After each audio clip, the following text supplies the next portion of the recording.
Hello friends, मैं हूँ उमा, आपके अपने चैनल मेडमाइंड की ओर से। हमारा जो आज की क्लास का टॉपिक रहेगा वो रहेगा DIC, जिसकी फुल फॉर्म होती है disseminated intravascular coagulation. Many of student even don't know about this topic.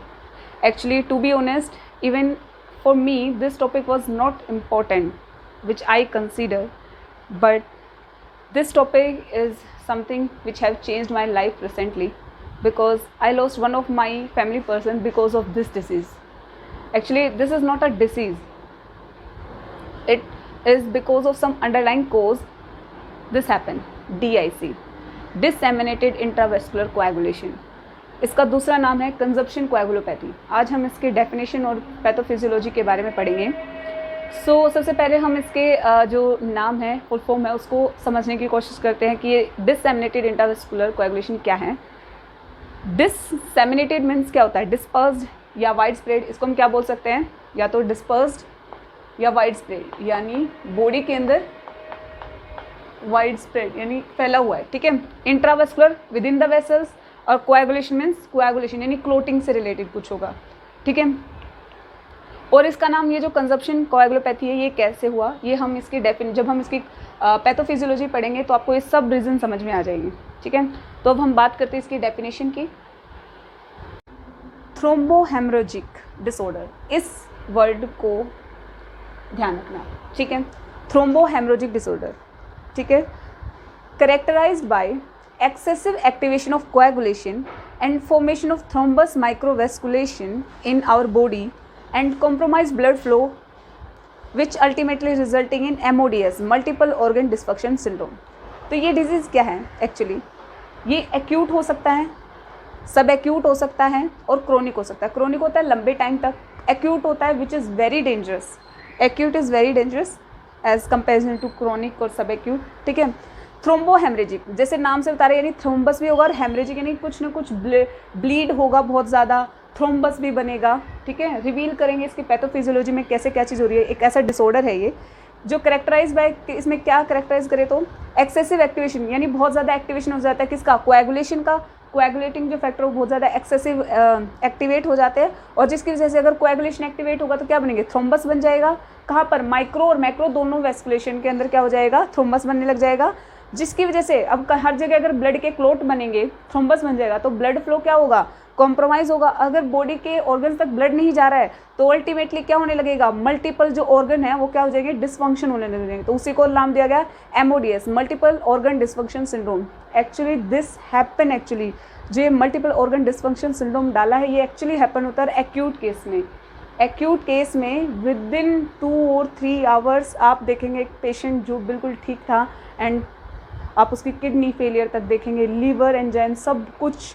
ये जो MODS है, इट एक्चुअली हैपन्स। ठीक है। तो अब हम बात करेंगे इसकी पैथोफिजियोलॉजी के बारे में। तो वो देखते हैं जो आपके सारे के सारे हैं ना, क्योंकि ये डिजीज़ ऐसी है कि इसमें हम देखते हैं ब्लीडिंग भी हो रही है, क्लोट भी बन रहे हैं, तो बहुत सारे लोगों को ये डाउट रहता है कि इसमें एक्चुअली में हो क्या रहा है। ठीक है। तो आज हम उन्हीं सभी डाउट्स को क्लियर करें। तो अब हम बात करते हैं mechanism of DIC, pathophysiology of DIC। ये DIC होता कैसे है? ठीक है। ये देखिए, टिश्यू डिस्ट्रक्शन, किसी भी वजह से अगर आपका टिश्यू में डिस्ट्रक्शन होता है, लाइक कोई ट्रोमा हो जाए, सर्जरी के कारण, बर्न्स की वजह से, या फिर सेप्सिस, ठीक है, इन्फेक्शन, कोई भी माइक्रोबियल जो माइक्रोब्स हैं, माइक्रोब्स उनके एंट्री हो जाना ब्लड के अंदर, obstetrical emergency which is very important, PPH, जिसमें क्या हो सकता है? PPH हो सकता है, पोस्टपार्टम हेमरेज, एब्रप्सियो प्लेसेंटा, यानी अगर प्लेसेंटा का रिमूव हो जाना, यूट्रस से डिटैच हो जाना, ठीक है, उसको बोलते हैं एब्रप्सियो प्लेसेंटा। ठीक है। और भी बहुत सारे रीजंस है जिसमें PPH है वो एक्चुअली होता है, और PPH में भी, PPH का उस टाइम पर होने का कारण क्या हो सकता है? इसके भी बहुत सारे वैसे रीजंस हैं कि लाइक अगर मे बी अटोनिक यूट्रस हो, ठीक है, उसकी वजह से भी PPH हो सकता है, जिसकी वजह से आपका DIC। ठीक है। नेक्स्ट इज एंडोथीलियल इंजरी, जो हमारी एंडोथीलियम है, जो लेयर होती है, उसमें अगर इंजरी होती है, इन सभी रीजंस की वजह से, इन सभी कारणों की वजह से क्या होता है? Release of tissue factor. एक टिश्यू फैक्टर होता है जो रिलीज होता है। अब ये टिश्यू फैक्टर क्या है? देखो, ये क्लास अगर आपको समझनी है फॉर अ बेटर वे, मैं आपको एक रिकमेंड करती हूँ इसी चैनल पर एक क्लोटिंग मैकेनिज़्म से है, कोएगुलेशन मैकेनिज़्म पे, जिसका लिंक मैं डिस्क्रिप्शन में डाल दूँगी। मेरी वो क्लास है, उस पर क्लोटिंग फैक्टर्स पे सब पूरे पे क्लास है, क्योंकि अगर पहले आप वो क्लास अटेंड करेंगे तो आपके लिए बहुत ईजी हो जाएगा, क्योंकि आगे जो होगी वो क्लोटिंग मैकेनिज़्म होंगी, ठीक है ना, कैसे हो रहा है क्लोटिंग, ठीक है ना, प्रोथ्रोम्बिन टेस्ट क्या है, ये सब चीज़ों के बारे में बहुत ही डिटेल से पढ़ाया गया है। आप एक बार जाकर उस क्लास को ज़रूर देखिएगा, उसके बाद इस क्लास को आप, ये जो आगे की चीज़ें हैं वो उन चीज़ों पर बेस होने वाले हैं। मैं ट्राई करूँगी यहाँ चीज़ों को समझाने की, लेकिन for a better understanding I recommend you पहले आप उस क्लास को जरूर देखिएगा, ठीक है, तो आपको ईजिली ये चीज़ें समझ में आएंगी। अब मैं कंसीडर करके चल रही हूँ कि आपको ये चीज़ें समझ में आ रही होंगी, क्योंकि ये मैं प्रीवियस क्लास में आपको बता चुकी हूँ। Release of tissue factor, tissue factor क्या होता है, रिलीज़ होता है इन सभी रीजन्स की वजह से, ठीक है। अब जो ये टिश्यू फैक्टर है ये क्या है, थर्ड क्लोटिंग फैक्टर है। हमारे जो क्लोटिंग फैक्टर्स होते हैं 13 क्लोटिंग फैक्टर्स हैं, उनमें से थर्ड क्लोटिंग फैक्टर है, जिसको नाम थ्रोम्बोप्लास्टिन के नाम से भी है और टिश्यू फैक्टर के नाम से भी हम इसे जानते हैं, ठीक है। और अब आपको जब आप वो क्लास अटेंड करेंगे आपको पता होगा कि ये जो है ये क्लोटिंग फैक्टर कब किससे रिलीज़ होता है, एक्सट्रिंसिक पाथवे से रिलीज़ होता है, ठीक है। दो पाथवे होते हैं, एक एक्सट्रिंसिक पाथवे होता है, एक इंट्रिंसिक पाथवे होता है, ये एक्सट्रिंसिक पाथवे से रिलीज़ होता है, ठीक है। अब थोड़ा सा मैं क्लोटिंग मैकेनिज्म का एक ओवरव्यू दूंगी जिससे आपको थोड़ा सा समझ में आ सके, ठीक है। तो देखिए, जो मैं आपको बोल रही हूँ थोड़ा सा एक ओवरव्यू ले लेते हैं क्लोटिंग मैकेनिज्म का, लेकिन फॉर बेटर अंडरस्टैंडिंग जैसा कि मैंने आपको बोला कि आपको लिंक डिस्क्रिप्शन में दिया, आपको एक बार वो वीडियो देखनी होगी। तो ये देखते हैं जो क्लोटिंग मैकेनिज्म है उसका ओवरव्यू क्या है, कि जो क्लोटिंग होती है वो कैसे होती है, उसके 3 स्टेप होते हैं। सबसे पहला स्टेप होता है formation of prothrombin activator which is very main, large lengthy यही है। सेकेंड होता है प्रोथ्रोम्बिन एक्टिवेटर के बाद conversion of prothrombin into thrombin, जो प्रोथ्रोम्बिन है थ्रोम्बिन में कन्वर्ट होगा, किसके थ्रू, प्रोथ्रोम्बिन एक्टिवेटर के थ्रू। फिर जो थ्रोम्बिन जो बना है वो क्या करेगा, conversion of fibrinogen into fibrin, यानी प्रोथ्रोम्बिन से जो थ्रोम्बिन बना है, ठीक है, वो थ्रोम्बिन की प्रेजेंस में फिब्रिनोजन फिब्रिन में कन्वर्ट होगा, ठीक है। ऐसे होते हैं इसके 3 स्टेप। अब ये बातें, ये जो मैं इंट्रिंसिक और एक्सट्रिंसिक पाथवे की बात करी थी वो क्या है, अगर जो ये प्रोथ्रोम्बिन एक्टिवेटर जो मैंने पहला ये बताया कि फॉर्मेशन ऑफ प्रोथ्रोम्बिन एक्टिवेटर, अगर ये विद इन इसका अगर formation with in the blood vessels होता है, विद इन द ब्लड होता है और प्लेटलेट्स के थ्रू होता है तो उसको इंट्रिंसिक पाथवे बोलते हैं। वहीं अगर ये जो आपका प्रोथ्रोम्बिन एक्टिवेटर है, ये इसका जो फॉर्मेशन है इनिशिएट किया जाता है टिश्यू थ्रोम्बोप्लास्टिन। टिश्यू थ्रोम्बोप्लास्टिन मैंने क्या बताया, which is third clotting factor, जिसको टिश्यू फैक्टर भी बोलते हैं, उसके थ्रू बाय इंजर्ड टिश्यू के थ्रू क्या होता है, ये एक्टिवेट होता है, इनिशिएट होता है, तो उस पाथवे बोलते हैं एक्सट्रिंसिक पाथवे, ठीक है। फाइनली बनेगा क्या, इन पाथवे से बनता है प्रोथ्रोम्बिन एक्टिवेटर, और वो क्या करता है प्रोथ्रोम्बिन को थ्रोम्बिन में कन्वर्ट, और वो जो थ्रोम्बिन बना है वो फिब्रिनोजन को फिब्रिन में कन्वर्ट कर देगा, जिससे आपका जो क्लोट है एक प्रॉपर रेडी हो जाता है, ठीक है, यानी क्लोट बन जाता है, ठीक है। तो ये था एक ओवरव्यू ताकि आपको चीज़ें समझ में आ सकें, ठीक है। अब हम फिर से कंटिन्यू करेंगे हमारी जो पैथोफिजियोलॉजी थी, जो हमने लास्ट में बताया था कि टिश्यू फैक्टर रिलीज होता है, अब हम उसको देखते हैं, ठीक है। अब हम शुरू करें वहीं से जहाँ से हमने बीच में जो ओवरव्यू था वो देखा था। रिलीज ऑफ टिश्यू फैक्टर से हम कंटिन्यू कर रहे हैं। देखो, टिश्यू फैक्टर रिलीज हो चुका है जो कि थर्ड क्लोटिंग फैक्टर है, ठीक है।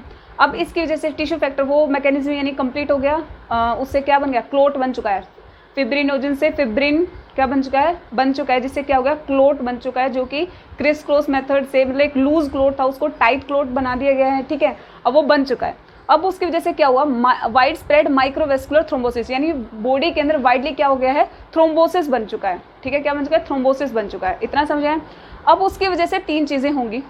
सबसे पहली बात तो वेस्कुलर ओक्लूजन, यानी वैसे ओक्लूजन मतलब कहीं कोई चीज़, जो चीज़, ओक्लूजन मतलब क्या आना, रुकावट आना, ठीक है। जो वेसल्स के अंदर ब्लड फ्लो कर रहा था वहाँ रुकावट आज के, क्यों, क्योंकि वहाँ पर क्या बन चुका है, थ्रोम्बस बन चुका है, ठीक है। देखो, इसको डिटेल समझने की चीज़ है, आपको यहाँ बिल्कुल अच्छे से समझ में आएगा, थोड़ा सा फोकस करने की जरूरत है।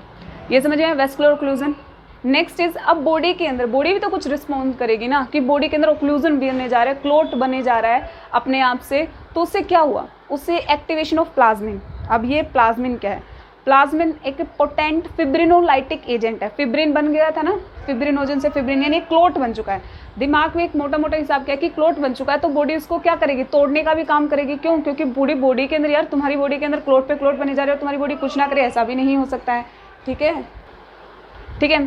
तो एक्टिवेशन ऑफ प्लाज्मिन, प्लाज्मिन जो कि क्या है, एक पोटेंट फिब्रिनोलाइटिक एजेंट है, इसके बारे में अभी मैं बताऊंगी आपको, अभी थोड़ा इन हेडिंग्स को देख लेते हैं। तो यानी अब उस जो क्लोट बना है, एक तो पहली बात उस क्लोट की वजह से ओक्लूजन हो चुकी है, दूसरा उसने क्या रिस्पॉन्स किया बॉडी ने कि activation of plasmin fibrinolytic agent activate कर दिए ताकि उन क्लोट्स को तोड़ सकें, ठीक है। Third one is consumption of clotting factor and platelets. अब जो क्लोटिंग, अभी ये पूरी बॉडी के अंदर क्या हो रहा है, थ्रोम्बोसिस बना टिश्यू फैक्टर रिलीज होने से क्या हो रहे हैं, आपके जो क्लोटिंग फैक्टर्स है वो यूज़ हो रहे हैं, ठीक है। प्लेटलेट्स यूज़ हो रही हैं क्योंकि बॉडी में क्या बन रहा है, क्लोट बन रहे हैं, ठीक है। जहाँ भी ब्लीडिंग होगी वहाँ प्लेटलेट आएंगे, उसको क्लोट बनेंगे वहाँ पर उसको रोकने के लिए, ठीक है। तो ये क्या हो रहा है, कंजप्शन ऑफ क्लोटिंग, यानी उनका यूज़ हो रहा है क्लोटिंग फैक्टर्स का और प्लेटलेट्स का। तो इसीलिए जैसे मैंने आपको स्टार्टिंग में डेफिनेशन के टाइम बताया था, DIC को एक नाम और दिया जाता है जिसको कंजप्शन कोएगुलोपैथी, यानी आपके जो कोएगुलेटिंग एजेंट्स है, क्लोटिंग फैक्टर, उनका क्या हो रहा है, यूज़ हो रहा है, उनको कंज्यूम हो रहा है, तो इसलिए इसका नाम दिया गया कंजप्शन कोएगुलोपैथी, ठीक है। और एक इसको थ्रोम्बोहेमरेजिक डिसऑर्डर भी बोला जाता है, इसके अलग अलग नाम है, क्यों, क्योंकि उसके रीजंस हैं जो मैं भी आपको समझा रही हूँ, ठीक है। तो हम इनको डिटेल में देखते हैं कि इनमें क्या क्या हो रहा है।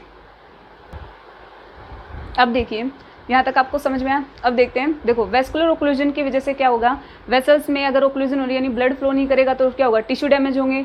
Micro angiopathic haemolysis, haemolytic anaemia, अब ये क्या है, जो हेमोलाइसिस होता है, क्यों, क्योंकि देखो अब जो है, जो ब्लड वेसल थी वो क्या हो चुकी है, नैरो हो चुकी है। सपोज ये ब्लड वेसल थी, अब ये जो यहाँ पर अगर थ्रोम्बोसिस बन जाएगा तो ब्लड जो आपकी RBC है वो स्क्वीज होकर जाएगी, जिसकी वजह से उसकी मेम्ब्रेन क्या हो जाएगी, डैमेज हो जाएगी, और क्या हो जाएगा, हेमोलाइसिस हो जाएगा। उसकी वजह से उन माइक्रो वेसल्स के अंदर फ्लो करने की वजह से क्या हो रहा है, हेमोलाइटिक अनीमिया, ठीक है, हेमोलाइसिस हो रहा है आपकी RBCs का, जिसकी वजह से क्या हो रहा है, अनीमिया हो रहा है, ठीक है।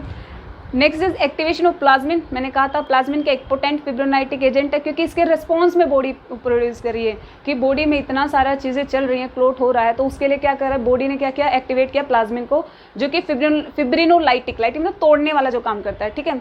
जिसकी वजह से क्या होगा, फिब्रिनोलाइसिस करेगा, यानी इनहिबिट करेगा थ्रोम्बिन प्लेटलेट के, थ्रोम्बिन को, ठीक है, और प्लेटलेट के एग्रीगेशन को, inhibition of thrombin and platelet aggregation को, एग्रीगेट नहीं होने देगा, फिब्रिन को पोलीमराइजेशन नहीं होने देगा। और दूसरा काम क्या करता है, प्रोटियोलाइसिस ऑफ क्लोटिंग फैक्टर, जो क्लोटिंग फैक्टर बने उनको प्रोटियोलाइसिस, उनको ब्रेक करना, ठीक है। अब ये जब फिब्रिनोलाइसिस यानी जब क्लोट टूटेगा, ठीक है, जिसकी वजह से क्या होने के चांसेस है, इन सब की वजह से अगर फिब्रिनोलाइटिक ये एजेंट यूज़ हो रहे हैं, क्लोट ब्रेक हो रहे हैं, ठीक है, सारे के सारे, तो बॉडी के अंदर किसके चांसेस बढ़ जाते हैं, ब्लीडिंग के। क्लोट क्या करता है, देखो सीधी सी बात है, एक चीज़ मैकेनिज्म है, जब ब्लीडिंग होती है कहीं से भी बॉडी के अंदर, अगर कट लग जाए, यहाँ पे अगर कट लग जाए वेसल्स के अंदर, तो यहाँ क्लोट होकर उसको रोक दिया जाता है, ठीक है, उस ब्लीडिंग को। अब आप क्लोट नहीं होने दे रहे हैं बॉडी के अंदर, बहुत जगह हम क्या है, फिब्रिनोलाइसिस हो रहा है, तो उसकी वजह से क्या होगा, ब्लीड करने लगेगा, ठीक है। वहीं पर आपका बॉडी के अंदर क्लोटिंग फैक्टर यूज़ हो चुके हैं, तो इस ब्लीडिंग को रोक भी नहीं पा रहे हो, ये जो ब्लीडिंग हो रही है वो नहीं रुक पा रही, क्यों, क्योंकि क्लोटिंग फैक्टर तो सारे कहीं और कंज्यूम हो गए हैं, ठीक है, जहाँ नहीं यूज़ होना था वहाँ सारे यूज हो चुके हैं। जब हमें एक्चुअल में ब्लीडिंग में ज़रूरत हो रही है तो वहाँ क्या हो रहा है, वहाँ हमारे पास है ही नहीं कोएगुलेशन, यानी कहीं ना कहीं देखो इस डिजीज़ में क्या हो रहा है, अगर हम ओवरऑल देखें तो हमारे जो क्लोटिंग फैक्टर है वो गलत जगह पर सारा काम कर रहे हैं, ठीक है, जहाँ नहीं करना था। बॉडी के अंदर इतना सारे क्लोट कर दिया है, ठीक है। अब उस क्लोट करने की वजह से जहाँ अब ब्लीडिंग हो रही है, क्योंकि उसके रिस्पॉन्स में बॉडी काम कर रही है, तो ब्लीड हुआ। अब उस ब्लीडिंग को रोकने के लिए भी नहीं बचा हमारे पास क्लोटिंग फैक्टर। तो अब हम जब इसका मैनेजमेंट देखेंगे, उससे पहले हम लैब वैल्यूज़ हम नेक्स्ट वीडियोस में हम कवर करेंगे। जब हम लेबोरेटरी वैल्यूज़ में देखेंगे कि ये कम हो रही हैं बॉडी के अंदर, तो जब इसका मैनेजमेंट में करेंगे हम देखेंगे हम पेशेंट को FFP ये सब चीज़ ट्रांसफ्यूज़ करें, हम क्यों करेंगे, रीज़न हम अगली क्लास में देखेंगे।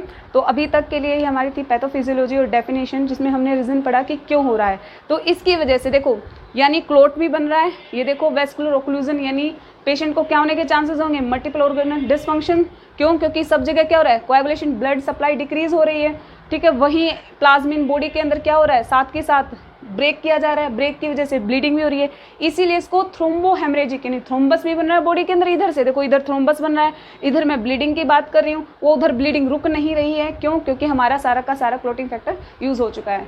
तो मिलेंगे हम नेक्स्ट वीडियो में इसी टॉपिक को आगे कंप्लीट करते हुए, तब तक के लिए अपना ध्यान रखें।